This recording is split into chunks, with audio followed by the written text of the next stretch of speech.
Hello and welcome to Higher Modern Studies. Our introduction to Higher Modern Studies will come in two parts, this being the first part. In this part I will discuss briefly about Higher Modern Studies and the key content and key sort of assessment pieces within Higher Modern Studies. The second will cover our key expectations. Obviously we are starting the course in different circumstances than to what we normally would start, therefore in the second PowerPoint, I will outline some of the key expectations of you guys as learners, what we'll be doing to support you and sort of plan for the next 8 or so weeks of Higher Modern Studies.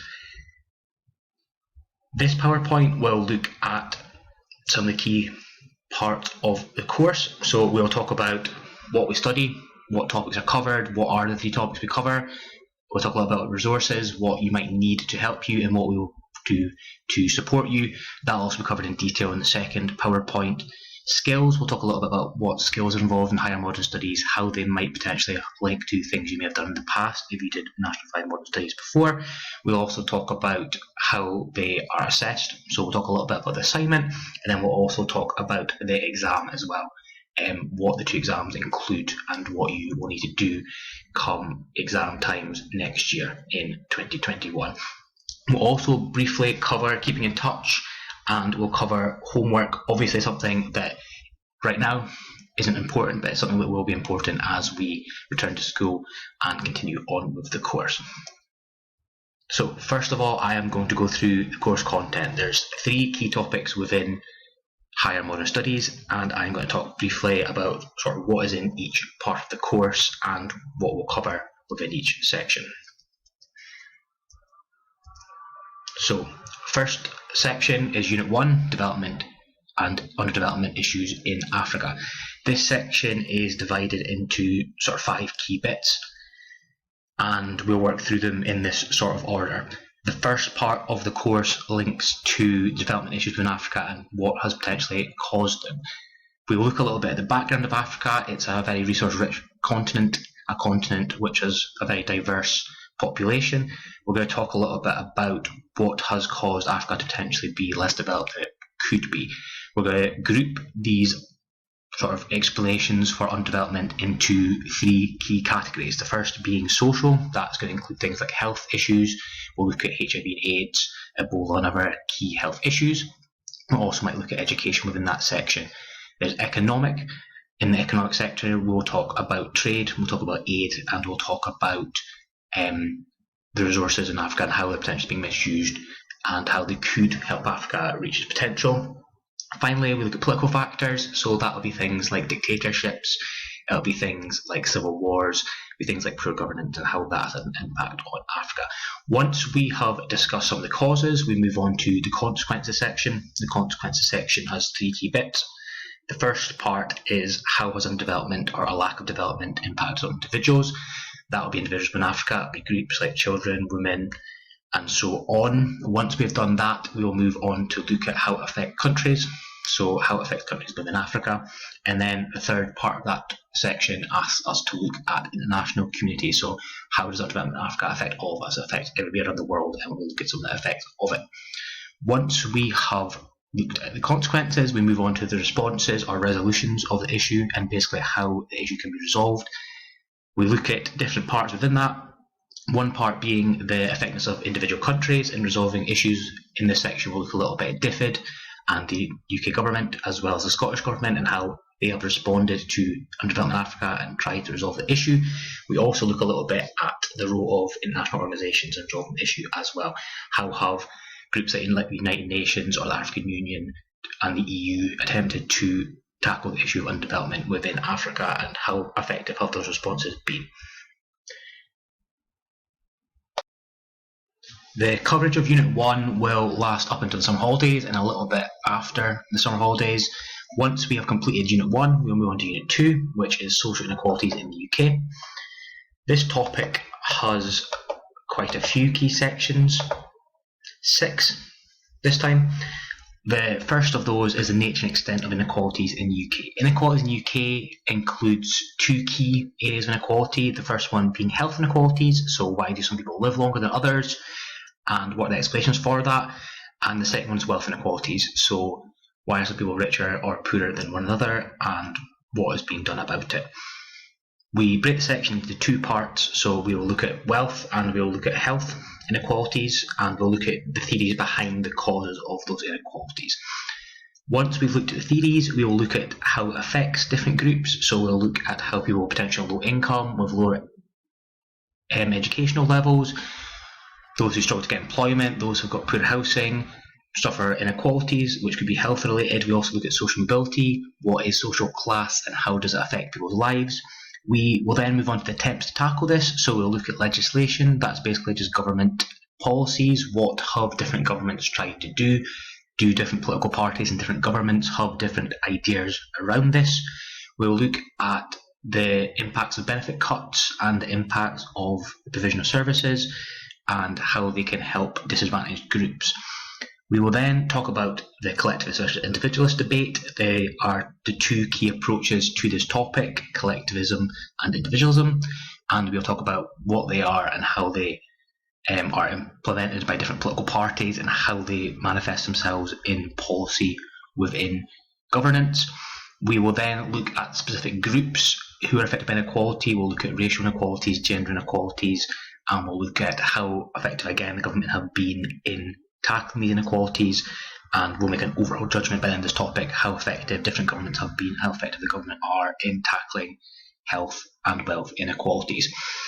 This will bring us up to nearly the Christmas holidays, but before we go on Christmas holiday and move towards our prelim, we will start our third unit, which is democracy in Scotland and the UK. This topic will look a little similar to those of you who have done National 5 in the past. Some of the areas within this are things you may potentially know a little bit about. A lot of it will be far more detailed than what we covered in National 5, but National 5 is a good basis for this topic and the knowledge required for it. The first key section we will look at is the constitutional arrangement of the United Kingdom. That basically covers two key bits. The first bit being the Scottish independence debate. Should Scotland be an independent country? Should it remain within the UK? And basically, what are the arguments for that? The second one is the debate around European membership. Obviously, the UK is currently in the process of leaving the European Union. The implications of that are yet to become clear. Obviously, the process of leaving the European Union has taken a back seat of late due to recent events, but we will continue to look at that and basically what are the arguments for and against European membership, and we'll also link that into the Scottish independence debate in relation to could Scotland, an independent Scotland, be part of the European Union, and would that be the best option for Scotland?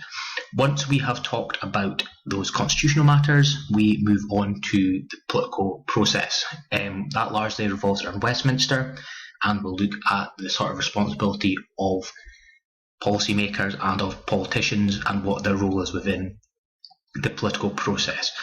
We will look at what pressures are placed upon them, what may shape their judgment, what may force them to make decisions they may not necessarily agree with, and what part the party whip plays in that process. We will look at how laws are created. Obviously, in the previous section I mentioned how legislation attempts to try and tackle health and wealth inequalities. We will talk about how that legislation is formulated and how it's sort of decided upon. We'll look at the balance of power, so who holds the power in Westminster and how can certain people be held to account for their actions and their decision making. After that, we move on to the voting systems section, so we will look at three voting systems: the first past the post electoral system, STV and AMS. We will look at what they are, what they're used for, and the merits of each of the different systems, why they're good, why potentially they could be criticised. We then move on to voting behaviour, what makes people vote a certain way. We'll look at lots of different factors such as age, gender, ethnicity, geographical location, and how those different factors play a part in people's voting patterns, who they may decide to vote for, and try and find if there's trends or explanations to help us decide who tends to vote for which party. We will then briefly look at participation in politics, so that comes in three main parts. We'll mention trade unions, we'll cover the media, how the media play a part in politics, what the responsibility is of the media, and we'll also talk about how it can hold politicians to account, and then we'll finally look at pressure groups. What are they? What methods can they use? and what part do they play in politics in the United Kingdom as well. Skills. So what key skills are there? Skills are assessed in 3 main parts. The 3 main parts are 2 papers. The higher modern studies question paper comes in 2 papers, 2 parts, as well as an assignment. So first I'll go through higher paper 1, the first paper you will sit come the exams.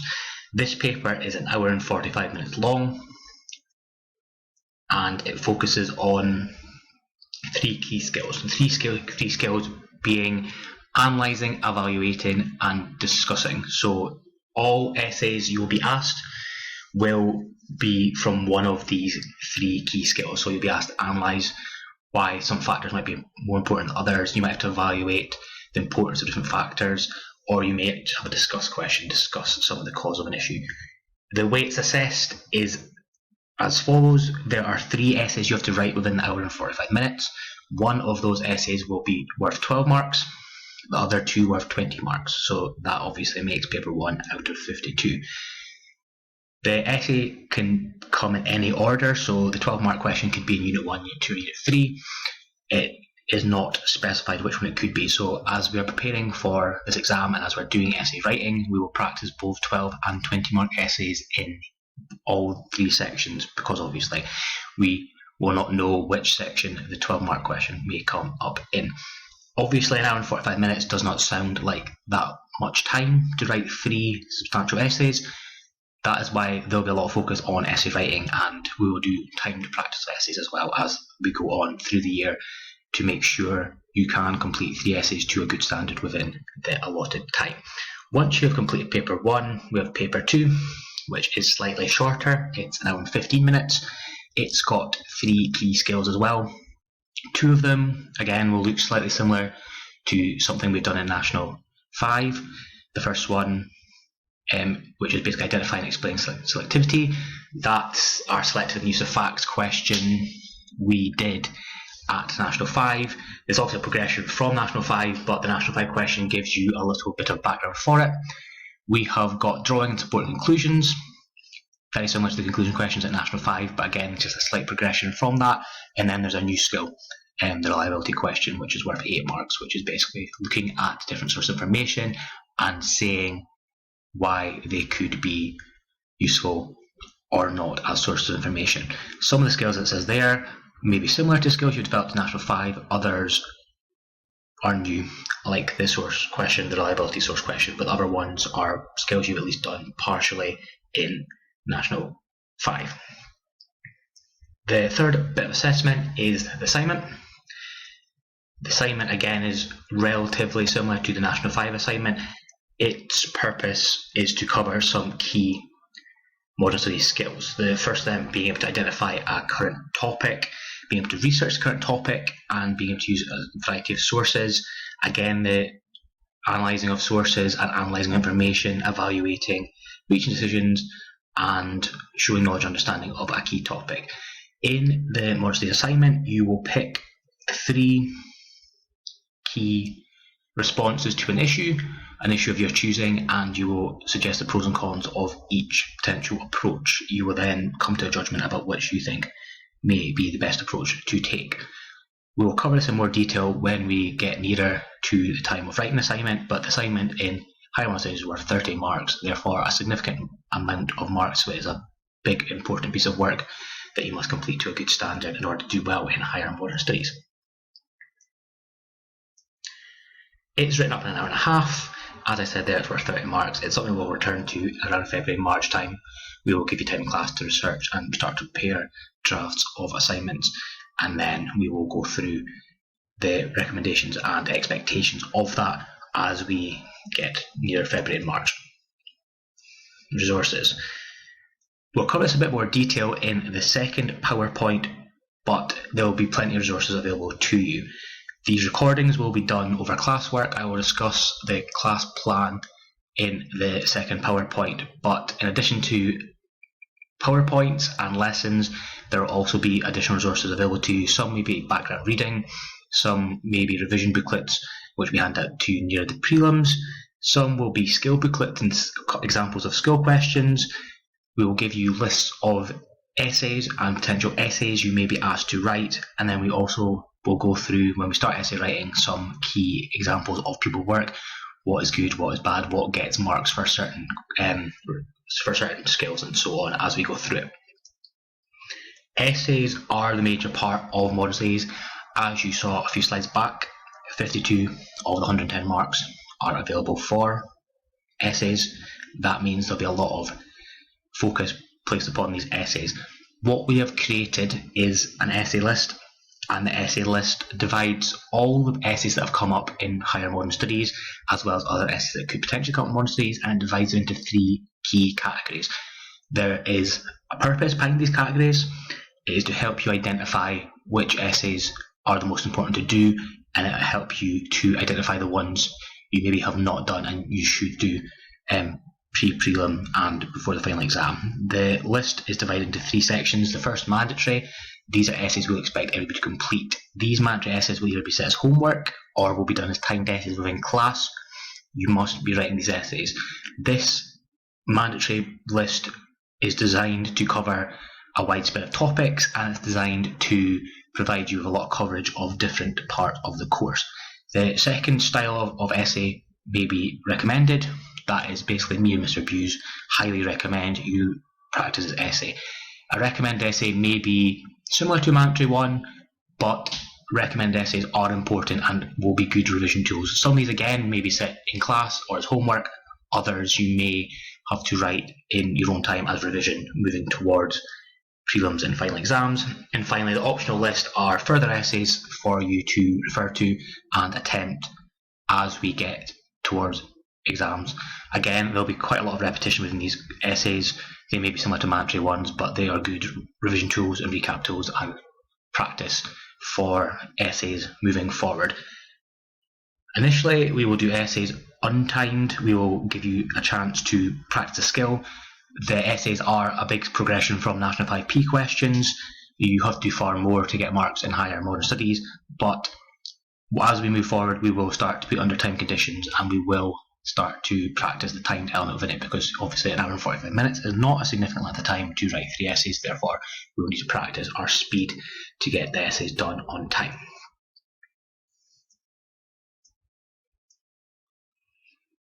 This has all been covered before. Basically, the 3 sections, as mentioned before: content 80 marks, 2 essays will be worth 20 marks, 1 worth 12 marks, and these essays will be marked and part of paper 1.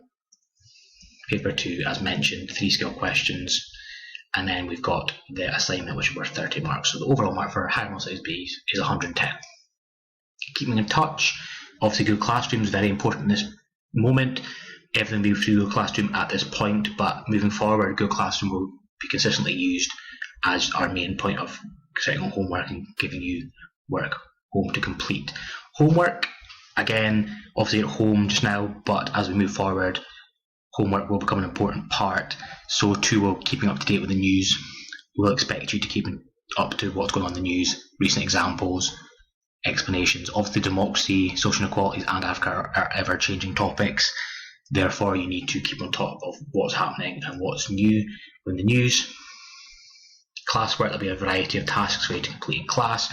You'll be given checklists, traffic lighting, essay lists, and so on. I will go into more detail on this in the second PowerPoint regarding what we'll give you to help you for that.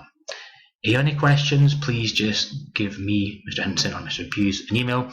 But the next step will be watching the second PowerPoint, which will outline some of the key expectations of you for higher modern studies this year.